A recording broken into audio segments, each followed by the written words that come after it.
Bonsoir à tous et merci d'être avec nous. En début d'année, le gouvernement a alloué environ 2 500 000 $ américains pour la réhabilitation du colonel Kokolo, un bateau remorqueur intégré pour le trafic des passagers sur le fleuve Congo.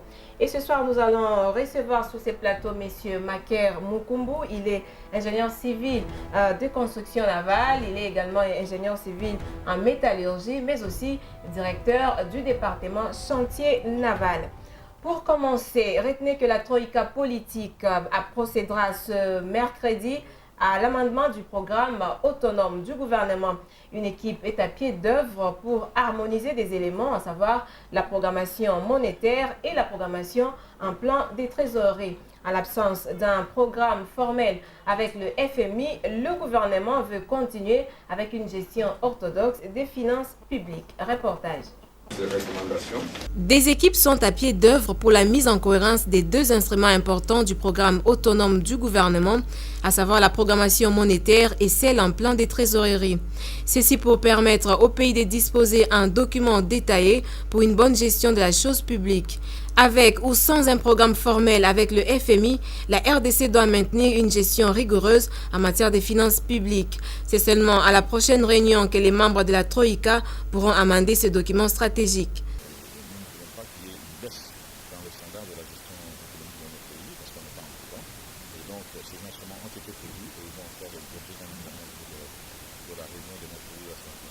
Autre point examiné lors de cette réunion, la mise en circulation des pièces métalliques d'ici la fin de l'année. Il est également question d'examiner le processus de bancarisation de la paie des fonctionnaires de l'État, processus qui doit prendre fin en juin prochain. La Troïka est composée des ministères des Finances, du Budget, de la Banque centrale et du CTR. Après avoir éclairé le Fonds monétaire international au sujet du dossier Comidé qui a mis à mal les relations entre la RDC et le FMI, le président du conseil d'administration de la GECAMIN est rentré satisfait du fait que ces rapports s'améliorent significativement. Albert Yuma a fait la restitution hier à la presse de la mission effectuée à Washington pour cette fin. Jemima Mogo. Déterminé à rétablir les relations de confiance entre la RDC et le FMI, le gouvernement, par le biais de la GECAMIN, la Banque centrale du Congo et quelques experts congolais de la Banque mondiale, s'accordent finalement sur les documents juridiques concernant l'affaire Comidé. Cette société minière produit à elle seule les 20% de la production de la GECAMIN. Son dossier, qui a valu à la RDC la suspension du PEC 2, était au centre d'intenses discussions qui ont pris 3 jours. Au sortir de ces travaux de titan, le président du comité d'administration de la GECAMIN rassure. Il y a eu des doutes sur la volonté de la partie congolaise de donner toute l'information et de dire toute la vérité, parce que je crois dès le départ, même ici au pays, cette incompréhension sur le fait qu'on a pu penser à un moment donné qu'il y avait des informations qui étaient cachées par certaines parties. Nous sommes arrivés à la conclusion, avec les amis du FMI, que la gouvernance de la GECAMIN avait été respectée. Jean-Claude Massangou, représentant de la RDC auprès du Fonds monétaire international, reconnaît personnellement la qualité du travail abattu par les émissaires du gouvernement congolais. La suite, après avoir obligé et soumis à l'examen du département juridique du Fonds monétaire international, ce département juridique ajoutera des commentaires à cet affidavit et ensuite il passera l'affidavit et ce commentaire au département Afrique pour un autre examen. Au sortir de ces 3 journées de dur labeur qui se sont étalées du 25 au 27 mars dernier, les employés du gouvernement se sont dit satisfaits de l'amélioration progressive des relations entre la RDC avec les bailleurs de fonds latéraux et multilatéraux, particulièrement ceux des institutions de Bretton Woods. Séance de travail mercredi dernier entre la DGI et le comité de pilotage pour l'amélioration du climat des affaires. Il était question de faire un point sur les différentes réformes sur le climat des affaires, mais aussi de la mise en œuvre d'un cadre qui permettra aux assujettis de procéder aux déclarations d'impôts par voie électronique. L'amélioration du climat des affaires, la Direction générale des impôts emboîte les pas. Le comité de pilotage pour l'amélioration du climat des affaires et des investissements a aligné des réformes pour rendre ces secteurs compétitifs. L'apport des contribuables s'avère nécessaire. Les échanges entre Dieudonné Lokadi et Alexis Mangala ont été fructueux.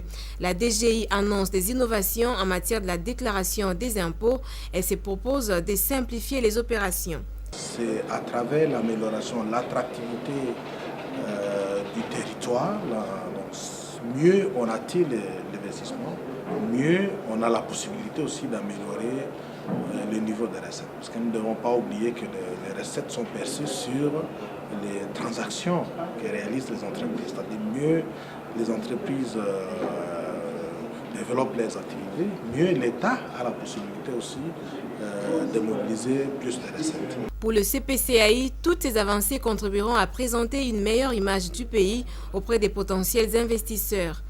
Il y a des projets qui sont en cours, des projets d'ordonnance ou loi, des projets pour améliorer ou simplifier les procédures de paiement des impôts, pour fusionner les échéances. Donc, ce n'est pas que le CPCAI est venu ici pour apprécier. Le comité de pilotage pour l'amélioration du climat des affaires et des investissements compte multiplier des échanges du genre pour plus d'efficacité dans sa démarche. Voilà, comme je vous l'ai annoncé, un invité dans ce journal, il s'agit de M. Mukumbu Maker, qui est ingénieur civil des constructions navales, mais aussi ingénieur civil en métallurgie, et il est directeur du département chantier naval à la Société congolaise de transport et port. Bonsoir, M. Mukumbu. Bonsoir, madame. Alors, quel est l'état actuel du chantier naval à ce jour? Bon, le chantier naval de Ndolo, parce que nous en avons 3, ouais, à ce jour se porte bien, parce que le chantier naval a son instrument de base que nous appelons le pont transbordeur, qui est notre instrument qui sert à prendre des bateaux à sec et à les remettre à sec. Et nous disposons également de 23 logettes qui peuvent contenir plus de 50 barges ou bateaux, et des grands ateliers de chaudronnerie, atelier diesel, atelier mécanique générale, atelier forge, atelier électricité et atelier ajustage, sans oublier un atelier de menuiserie et une usine d'acétylène et d'oxygène. Et nous allons nous concentrer beaucoup plus sur le bateau. Le trafic du bateau actuellement n'est pas comme avant. Je ne sais pas, c'est dû à quoi?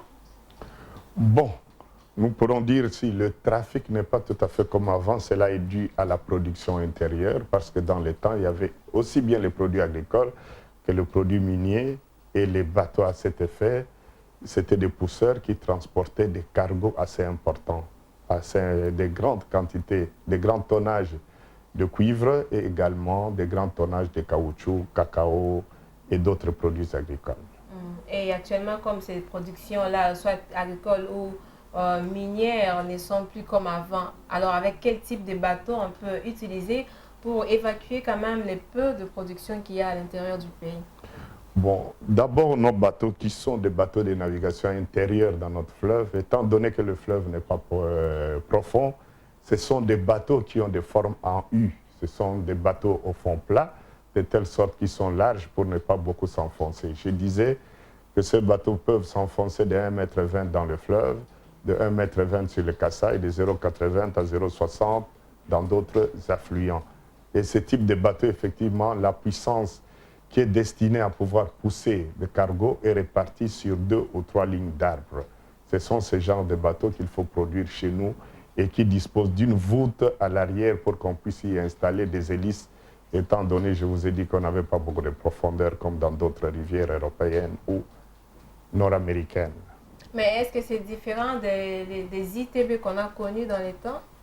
Bon, l'ITB, c'est un bateau, comme vous l'avez dit, Integrated Towboat. C'est un bateau remorqueur intégré qui n'a pas de forme, qui n'a que sa forme arrière et qui vient s'intégrer dans un convoi qui, lui, est un bateau à passagers qui transporte des barges à passagers pour des grandes distances. Kinshasa, Kisangani, 1734 km. Kinshasa, Ilebo, 800 km. Et dans l'économie actuelle, le rôle du bateau, l'économie congolaise, le rôle du bateau, quel serait son rôle ou son apport dans l'économie? Bon, le bateau a un très bon apport du moment où le bateau peut déplacer des grandes masses que ne peuvent déplacer ni les avions, ni les trains, ni la route.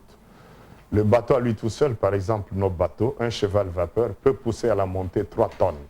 Un bateau qui aurait 250 chevaux, par exemple, pousserait à la montée 750 tonnes et à la descente facilement 1000 tonnes. Chose que ne peut pas faire un autre moyen de transport. Donc le bateau est très avantageux pour le déplacement de très très grandes masses et des tonnages de cargo très élevés. D'ailleurs, vous le voyez bien dans les bateaux de mer, nous avons des bateaux qui transportent des produits pétroliers tels que nous les appelons, des très très grands bateaux qui peuvent même aller jusqu'à 500 000 TDOE, c'est-à-dire 500 000 tonnes de bateaux qui transportent du pétrole. Les pétroliers sont assez grands. Les autres bateaux transporteurs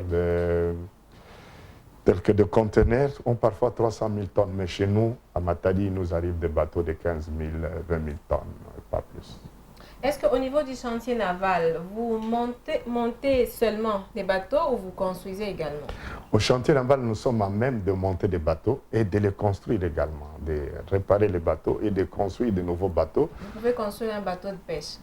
Nous pouvons construire un petit bateau de pêche pour qu'on aille chercher le poisson, pêcher le poisson sur notre fleuve ou sur les Kassai. Et nous construisons des petits pousseurs de 250 chevaux, 400 chevaux, avec des barges de 300 tonnes, nous les construisons.